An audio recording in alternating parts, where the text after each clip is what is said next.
ઉનાળાની શરૂઆત સાથે જ શાકભાજીના ભાવ આસમાને પહોંચ્યા છે। રાજ્યમાં હજી કાળઝાળ ગરમીની શરૂઆત થઈ નથી, જો કે શાકભાજીના ભાવ અત્યારથી જ લાલચોળ થઈ રહ્યા છે।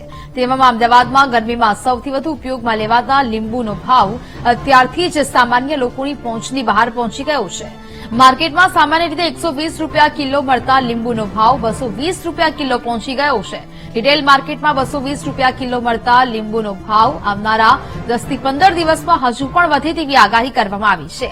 તેવામાં ગુજરાતીઓના ભોજનનું અવિભાજ્ય ફળ એવા લીંબુના ભાવ વધવાથી ઉનાળામાં લીંબુ દ્વારા બનતા તમામ ઠંડા પીણાના ભાવ પણ વધશે, તો બીજી બાજુ રોજબરોજની શાકભાજીના ભાવ પણ ઉંચકાયા છે।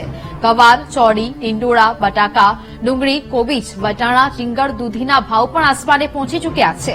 માર્ચની શરૂઆત સાથે જ ભીંડાના ભાવ 100 રૂપિયાના કિલો પહોંચ્યા છે, તો દૂધીના ભાવ 40 રૂપિયા કિલોથી વધીને 60 રૂપિયા કિલો પહોંચ્યા છે।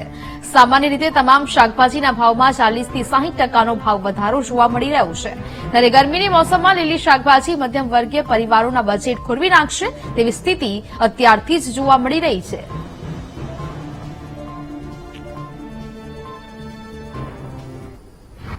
पहला जो मैं 1-1 किलो लींबू लेता था, અત્યારે 250 માં આવી ગયા, क्योंकि લીંબુનો ભાવ બહુ વધી ગયું છે તો ફરીથી વધવાનું છે।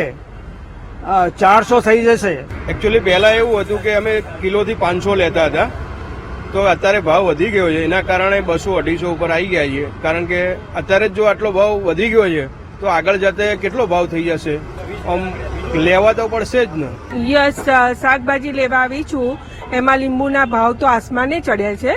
એકચ્યુઅલી અત્યારે 400 રૂપિયાની બી થવાની કોશિશ કરી રહ્યા છે લોકો, અને કારણ અત્યારે તો હું લેવા આવી હતી 500। પહેલા હતા 120, અત્યારે 200 થઈ ગયા છે। આવનારા 15 થી 20 દિવસમાં લીંબુ 300 ઉપર જશે, એના પછીના 15 દિવસમાં 400 લીંબુ પહોંચી જવાના।